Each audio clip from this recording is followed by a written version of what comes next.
Hello, my name is Baba Anthony, and I am with Okanranso Day Temple here in Miami, Florida. Welcome to another Motivational Monday. Today's message is a follow up of yesterday's sermon. Ifa is filled with so many great stories, so many great lessons, and it's hard to fit them all into one. So I figured I would save this one for today. This comes from the Odu of Otura Ofun. Otura on the right and Ofun on the left. Ashe. My Coco Rogun shrub with sharp thorns. This was the declaration of Ifa to Meye when going to the farm to pick eburo seeds. She was advised to offer ebo. She complied. Some picked 20 seeds. Some picked 30 seeds. Some picked 50 seeds. Meye only picked one. So here we have the story of a woman named Meye. She worked in a farm with many other women during this time in her life. And their job was to pick eburo seeds from these plants. Now, all of these women were well trained at doing it and moved very, very quickly. They essentially they would start their day, they would go out and they would be searching around the farm area in order to find these different seeds to pick. And the more seeds they picked, then they could go back to the market and sell the seeds.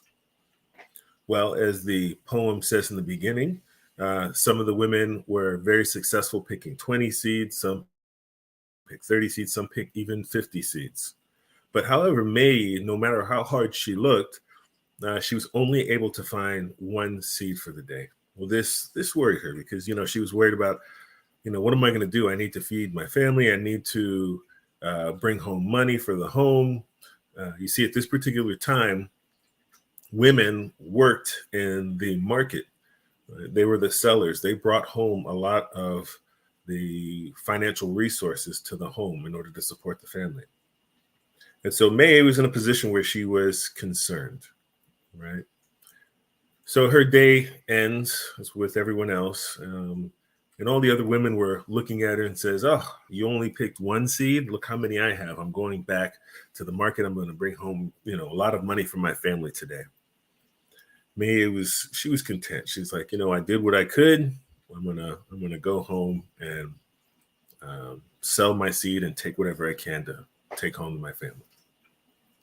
So they started making their way back home, and on their way back home, they cross over a bridge. It's a makeshift bridge, so it's rather unstable. And May was in a position where she found herself feeling very unstable on this bridge, and all of a sudden, her seed fell from her pocket into the water. This caused May to stress out. She right away jumps into the water after her seed. And this is flowing water. She finds herself getting pulled by the current, getting pulled, and ends up getting pulled down. She kept going. She tried trying to reach for the seed. She couldn't quite reach for it. Just a little while later, she ends up finding herself washed up on a shore. She didn't quite know what had happened. She didn't know where she was. She was woken by people that were surrounding her. And she was explaining as she woken up, she's like, "Oh, I jumped in the river after my seed." And they were looking at her and they said, "Oh, okay. Well, we found your seed. Well, come with us. We want to talk to you." So she, they took her in, she explained her situation and says, I was working all day on the farm and I was trying to pick these seeds, but I was just having such a hard time. And, I need to go home and take care of my family and to make sure that everything is okay. The people said, "Okay, well, let us see what we can do for you." So they go in to their area and they take out 3 gourds. They give her these gourds to place on her in a bag to carry, and they gave her back her seed. They said, here's what you need to do. We're going to send you back on your way. When you get home, you're going to break open these gourds. Not before then. Wait until you get to the privacy of your own room and break up the gourds. Ashe. So she takes her 3 gourds, takes her seed, and finds herself making her way home. When she got to her room, she runs in, opens her bag, takes out her gourds, takes out her first gourd, throws it to the ground, opens up. First gourd is expensive beads. She's beside herself. She's like, how wonderful and how beautiful. She takes out her second gourd, smashes it to the ground. The second gourd contains golds and diamonds. Oh, she is beyond herself. She's like, how did I get so lucky? And the third gourd, she takes the third gourd, breaks it open, and it's all these beautiful cloths and different materials. Meye became an instant success. She had beads, she had gold, she had diamonds, she had fine cloth. Things were going really well for Meye. She became the talk of town.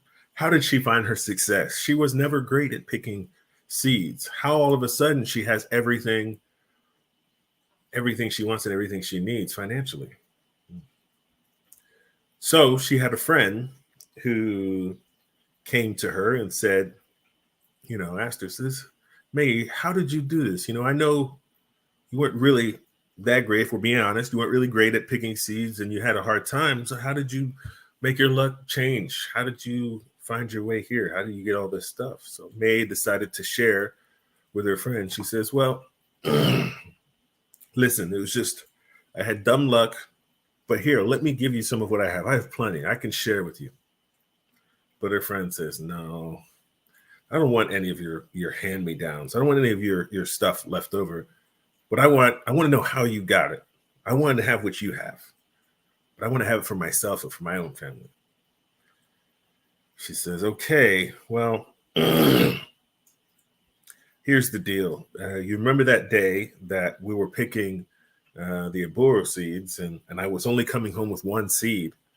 Well, what had happened was I had fell into the river and I ended up in this other city. And I explained to the people what had happened to me and I was having a hard time. And I only had this 1 seed and they gave me these 3 gourds. Then they told me to take them home and break them open. And then when I broke open the gourds, I had all of everything in my life had completely changed. Her friend says, I see. So what does her friend do?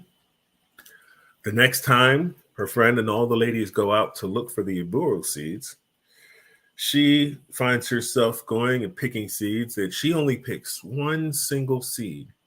She sees many others and has the opportunity to have as many seeds as she wants, but she doesn't. She just walks around, says, I got my seed. Trying to be slick. So she finds herself and they're making her way home. She comes to the rickety bridge. She takes her seed and everybody's looking, throws it into the water, then jumps in after her seed.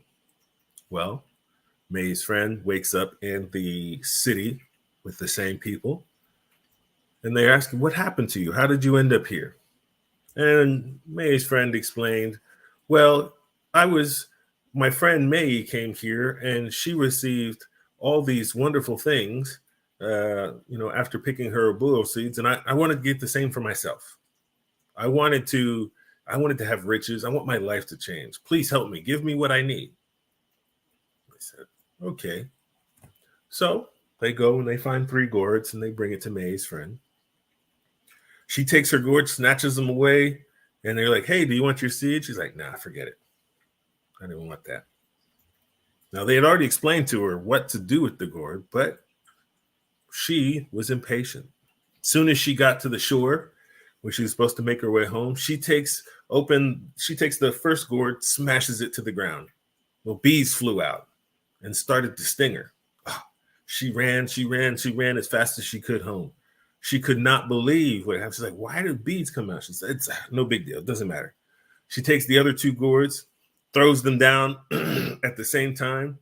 Then ants and snakes came out and bit her to death.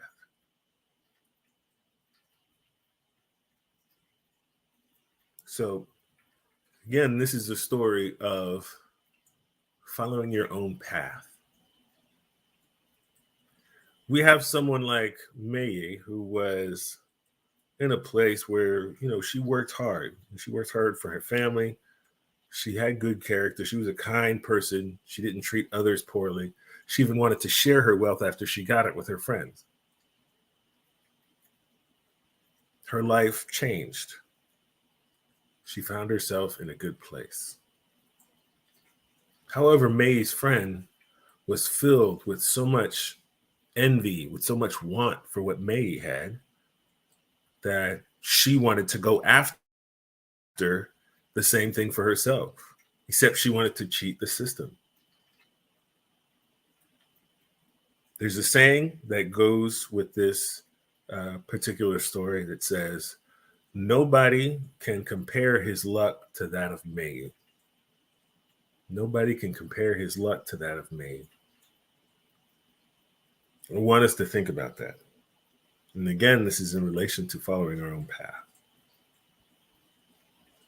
When we look around, we have to remember that we have a job and a life to fulfill. We have a place and a route that we have to go.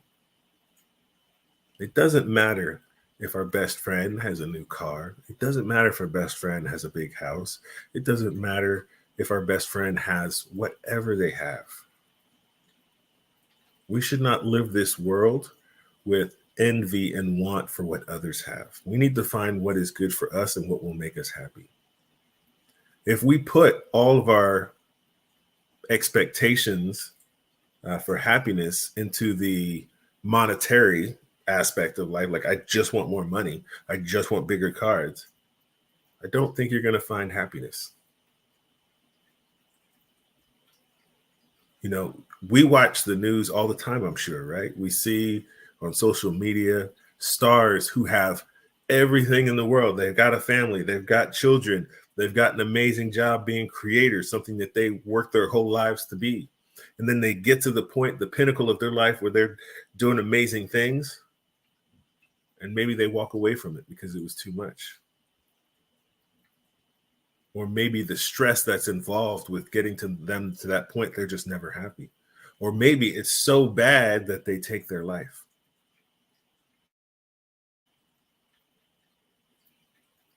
Right? You see, envy is a crazy thing because we don't know what those people are going through in order to get to the place that they are. We don't. And we truly need to focus on ourselves. That's why the topic of following your own path is important. With your life, Odu, your path is revealed to you, right? Understand that when your path is revealed to you, you'll get to a glimpse into the challenges that you're going to face. You'll get a glimpse into the success you'll have. You maybe even get a glimpse into the idea of the things that you wanted to have important for yourself. Because maybe you came to this world and you said, before you came to this world, you said to yourself, I don't care about money. I don't care about cars.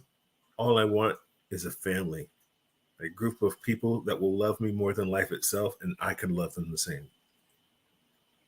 Right? But until you create that family and grow and build that family, you won't ever know that was your purpose. You could come into this life and your focus is on being a farmer, right? But deep down, while you say to yourself, I want to be a farmer, but you're living the life of a lawyer, or you're living the life inside of a room or in an office, and you love being outside. It's so important for us to follow our path and to fulfill our own personal destiny. Never look to what somebody else has. Never want what somebody else wants. Identify what is important to you. So with that, I hope this is a wonderful Monday for you. Aboru aboye, aboshishe boato. Many blessings.